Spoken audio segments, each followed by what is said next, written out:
Every year, tens of thousands of people move to Los Angeles with dreams of becoming film and television stars. I moved to Los Angeles with the dream of standing 15 feet behind those people. When I was growing up, I always assumed that the people I saw in the background of movies and television were real people who just happened to be at the very real location they were filming that day. It never occurred to me that real people could not be relied upon to not wave at the camera or do some other stupid thing. When I found out that being an extra was an actual job you could have, I was fascinated. You mean you just have to hang out near actors? You don't even have to say anything? I then had a friend from college move to LA and start working as an extra. This guy had a tendency to gas up whatever it was he was doing, and he made working on the short-lived Fox sitcom Dads sound like the most fun you could possibly ever have while getting paid. So my mind was made up. I was going to leave my parents' basement, use the money I had saved up working at Starbucks, and move to LA to become an extra.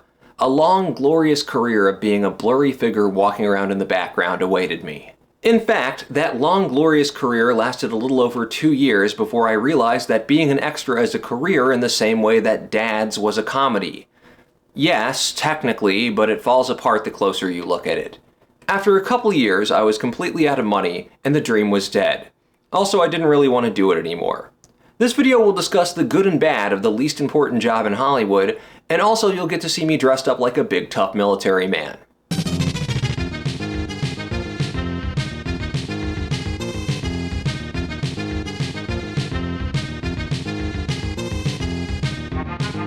When I was younger, I was the kind of person who vowed I would never work a boring office job, which is why I have worked a boring office job for the past 7 years. I wanted a job that was exciting, creative, and most importantly, involved as little work as possible. Extra work fit only the last criterion. I would be hard-pressed to come up with an easier job than being an extra. For one thing, most of the time you're not actually working at all. You hang out in a holding area waiting to be brought to set, so you can read a book, use your phone, or hang out with your fellow extras. There were many days where I literally never had to work. One time I spent 14 hours on the set of HBO's Westworld, reading a book in a dusty saloon where they kept their unused extras. I worked for a while on Showtime's I'm Dying Up Here, and eventually I started playing games of Magic the Gathering with some other extras. Occasionally, a PA would come in looking to gather up extras for a scene, and he would always grab the Magic people last because he didn't want to interrupt our games. Shout out to Jake. Jake, you rocked. Even when you are called upon to work, the work mostly consists of sitting where you're told or walking where you're told. One time a PA asked for volunteers to ride a Ferris wheel at a fair, so I got paid to ride a Ferris wheel for 2 hours. I used to call extras human furniture. You're set dressing in the same way that the Ferris wheel is. The only reason you're there is because it would look weird if the Ferris wheel didn't have people on it. You are generally being told what to do not by the director, who is far too important and busy to deal with human furniture, but instead by the assistant director. Actually, the second assistant director. Actually, the second assistant director. They will give you general directions, place you, and occasionally tell you what acting, if any, you're expected to do. The acting is usually something as broad as pretend to be clapping. But most of the time, you're either not working or barely working. So in that regard, great job.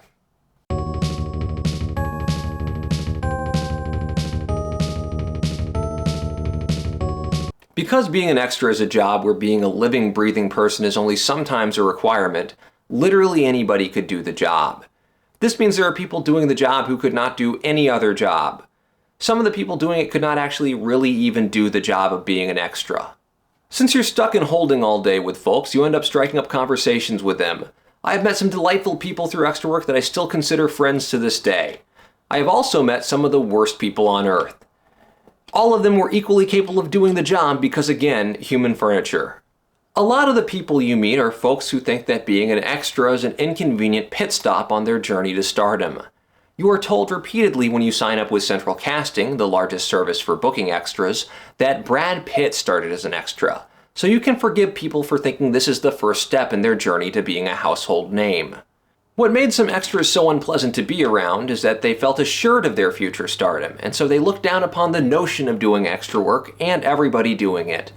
The problem with this thinking is that they were also doing it. So many conversations would begin with an excuse. Well, actually, I usually act in commercials. I have an agent and everything, but I had a little gap in my schedule, so I picked up this job. I have 3 auditions later this week. My career is really taking off. Unfortunately, I already had this booked and I couldn't back out.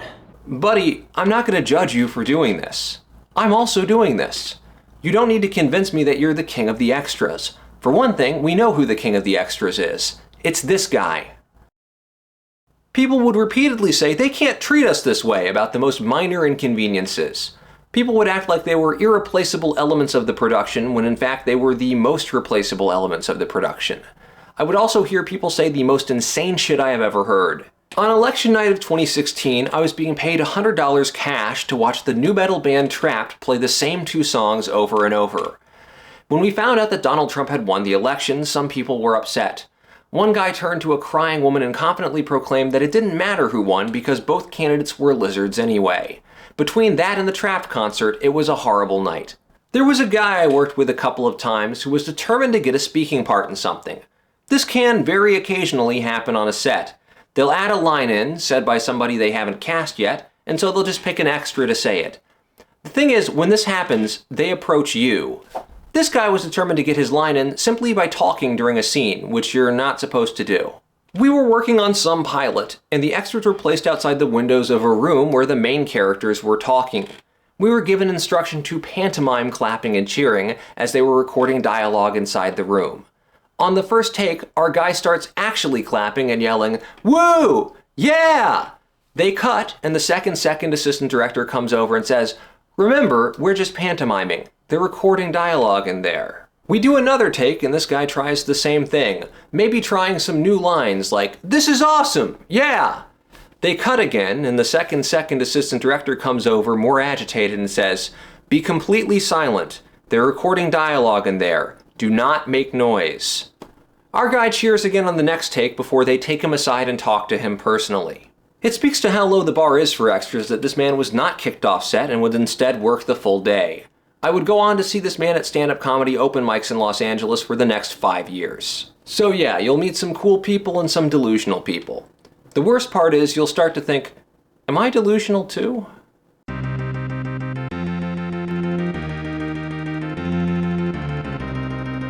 Undoubtedly, the thing I miss most about being an extra is the food. Breakfast, lunch, dinner, depending on when you work and for how long, it will all be provided. Obviously, the quality of the food depends on the budget of the production you're working on. A fancy network show, like Big Bang Theory, means you're going to be having some pretty good grub. The food is almost always pretty good and plentiful. I knew one extra who would bring boxes of Tupperware with him to set, and as soon as catering would start to break down the food, he would swoop in and box up as many leftovers as he could. He would say, "They're just going to throw it out anyway." It felt like he was right, but he still shouldn't do it, you know? Maybe I was just jealous of how unencumbered and free he was. Even better is if you're on a production with not that many extras. If a shoot has enough extras, they'll have separate catering just for the extras, which is not as fancy and exciting as the crew lunch. But if a shoot only has like 10 extras, then you're eating what everybody else eats, and that shit rules. I did a few days on the TNT drama The Last Ship. It was a very small call, maybe 15 extras at most, and I had been cast as, and I still cannot believe this, a member of the Greek Navy. What makes this especially funny is that in this scene, the main Greek Navy guy is boasting about how tough the Greek Navy is, and how the Greek Navy is back to their fighting ways. Standing directly behind him is me, a guy who looks like he'd be rejected by Weenie Hut Jr.'s Navy. The production had high-tech holster belts for all 8 extras playing members of the Greek Navy. The only problem was that they did not have one small enough for my slender waist, so I ended up being the only unarmed member of the Greek Navy. Good thing we're so great at fighting now. Anyway, I had a lobster ravioli there that was the best meal I've ever had on a set.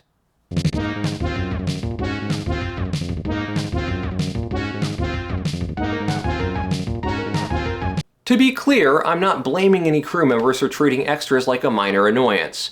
I spent 2 years around other extras. I get it. But at the same time, it does do damage to your psyche to be treated like an idiot who cannot be trusted at all times. I spent a few days working on the film Ford vs. Ferrari. There was a scene that required an extremely small amount of acting by the extras. Christian Bale's character is freaking out about being disqualified from a race, and the extras walking by were supposed to notice, maybe gawk a little, but not too much. We did multiple takes of this, and apparently the extras were not noticing at all, and the director, James Mangold, did not like this. Finally, after another unsatisfactory take, Mangold came out and yelled, "You have to notice! Look at him! Don't stare, but notice. You fancy yourselves actors, so fucking act! Other crew members, whether they were sound guys, cameramen, grips, best boys, whatever, clearly looked down on extras. And again, I don't think they were wrong to do so. But occasionally you just wanted to whisper in their ear, I promise I'm normal. I don't think I'm going to be a famous actor. I'm just here for the lunch.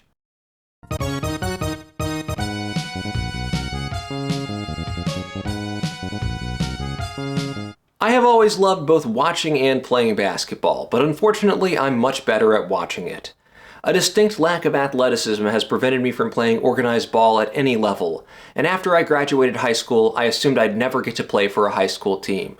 But thanks to the miracle of background acting, I got to play for not one, but 2 fictional high schools. The first time I laced them up for a fake high school was in the micro-budget teen film, Bleep the Prom. In this film, a group of misfit kids band together to destroy the senior prom as retaliation against the popular kids for bullying them. Incredibly, in this film, I am one of the popular kids. Not only am I a starting member of the basketball team, there's a different scene where I bully another kid for being Jewish. Some good casting there. One minor subplot of this movie involves this unbelievably handsome member of the basketball team being ostracized for being gay. He's so ostracized that despite the fact he hits the game-winning shot in this scene, us basketball players mob and celebrate with the guy who passed the ball to him. They had asked us which extras had actually played basketball before, and only me and this guy had, so we had to be relatively involved in the action. We also had to keep moving the actor closer and closer to the hoop, as it became apparent that we were going to be there all day if he had to hit a 3. Bleep the Prom also randomly features a cameo from former Washington Wizards center Marcin Gortat. In spite of all of this, I cannot recommend you watch this movie. Sadly, the next time I played high school basketball, I was on the other end of a game-winning shot. Not only was my team on the losing end, I had my ankles broken by this adorable tween moppet before he sank the game winner from half court. There I am in the agony of defeat. I do want to state for the record that we played 2-on-2 basketball during the lunch break and I scored on this kid at will. So just in case you don't think I can beat a literal child at basketball, I can.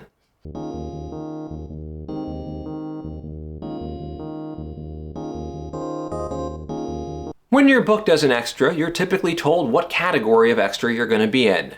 Normally this is something like high school student or restaurant patron, but anytime it got more specific, it was never something like handsome dreamboat or attractive club goer. Instead, for me, it was always awkward kid on bus, computer club, or nerdy kids. The weirdest one of these is that I was once booked in the category of wheelchair kid for Good Game, a streaming series starring the Game Grumps for YouTube Red. Notably, I do not use a wheelchair and never have, but for some reason casting picked me over all the extras who are actually in wheelchairs. My job as wheelchair kid was to roll past the main characters and flip them off. I managed to do this successfully on the first 2 takes, but on the 3rd take, I accidentally crashed into the table they were sitting at. In the final show, not only did they use this take, but they added a sound effect for when I crashed into the table. That's lucid nightmare. When do we get to play them? We don't get to play them, old bones. Only the crippled kids do. Hey. If you have any interest in a career in front of any kind of camera, it's important to be realistic about what you look like. I was not surprised Hollywood thought I looked like a nerd because I looked like a nerd. That's why in the intervening decade I have completely changed my look from nerd to 1970s nerd.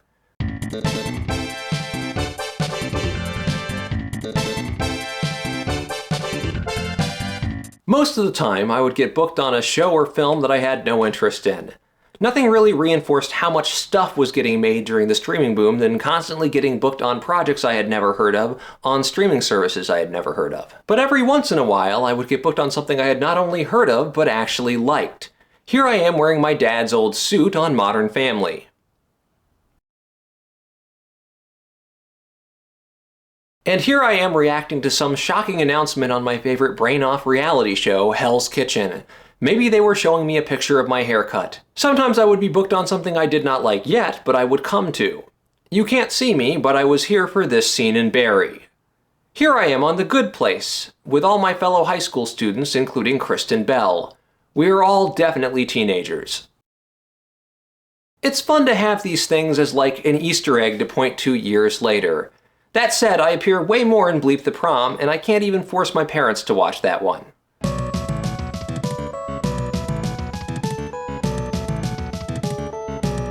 Pretty much all of my experience being an extra comes from nearly a decade ago, so I don't know how much of what I'm saying is still true. I constantly hear that fewer and fewer productions film in Los Angeles these days, so I imagine it's even harder to find consistent work as an extra. Even in the halcyon days of 2016, I would have weeks where I'd only work a single day. Additionally, that work was almost always at minimum wage. Even for someone as frugal as myself, this became a problem. In 2016 and 2017, I made around $14,000 a year, which sounds like a lot of money if you're 7 years old, but is actually not. By 2018, I was almost completely broke, and I was forced to find a job where you have to do more than just sit around all day, and also they did not feed me at all. So that was my experience being an extra. I can recommend it as a fun thing to try once because it's cool to be on a real set and see yourself on TV later, but I cannot recommend it as a source of income. Years later, almost everyone I've met as an extra does not work in the entertainment industry at all anymore. For every Brad Pitt, there are thousands of people who get a few IMDb credits before giving up and moving home. But hey, Los Angeles is a city of dreams. Shoot your shot. You never know what could happen. If you enjoyed this video, please like it and subscribe to my channel. I'm not trying to make any money off this, but it would be cool if YouTube had to mail me a plaque or something. I have to go back to my boring office job where they don't feed me now. Bye!